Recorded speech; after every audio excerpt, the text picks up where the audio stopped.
Hello guys, আসসালামু আলাইকুম। আজকে আপনাদের সাথে শেয়ার করব আইটা এবং শুটকি মাছ দিয়ে কিভাবে চটচটি করা হয়। চলুন তা দেখা যাক। চিকন চিকন করে আইটাগুলো কেটে নেব। এরপরে পানি ঢেলে দিয়ে দেব এবং তার সাথে চিকন চিকন করে আলুও কেটে নেব। চিকন চিকন করে বেগুন ও কদর কেটে নেব। সব কিছু একসাথে ভালো করে কেটে নেব।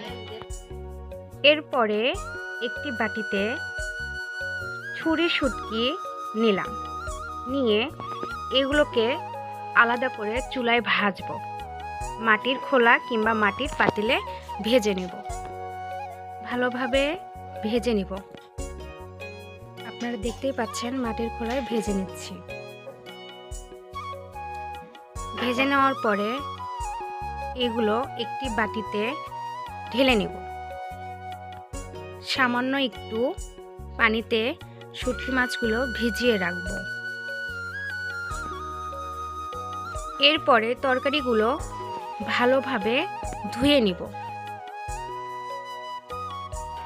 এরপরে পরিমাণ মতো কাঁচামরিচ ও পেঁয়াজ কেটে নেব। এরপরে একটি পাতিলে ধুয়ে নিব।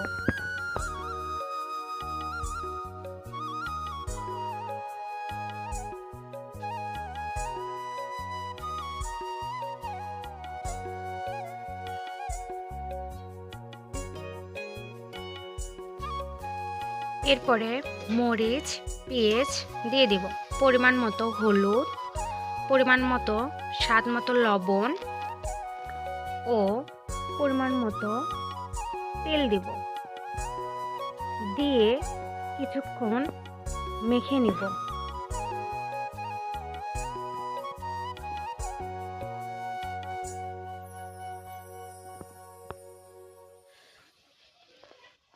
ভালোভাবে মেখে নেওয়া শেষ হওয়ার পরে কিছুক্ষণ পরে তরকারি মাখতে মাখতে শুটকি মাছগুলো দিয়ে দিব।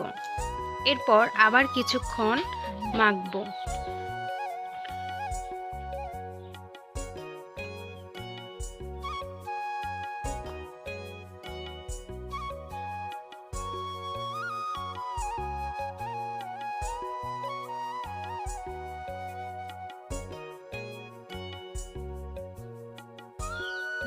এরপরে সামান্য একটু পানি দিয়ে দিব।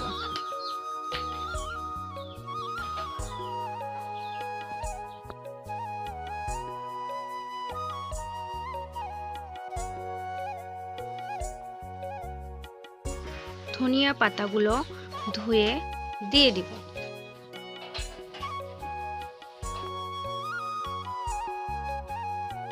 যেহেতু মাটির চুলায় রান্না, যাতে কালিটা একটু কম হয়, তাই গ্রামে সাধারণত মাটি দিয়ে চারপাশে লেপে দেওয়া হয়, তাই লেপে দিলাম।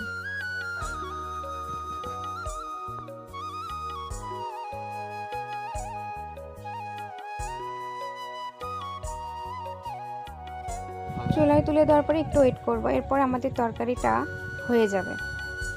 দেখুন হয়ে গেছে তরকারিটা।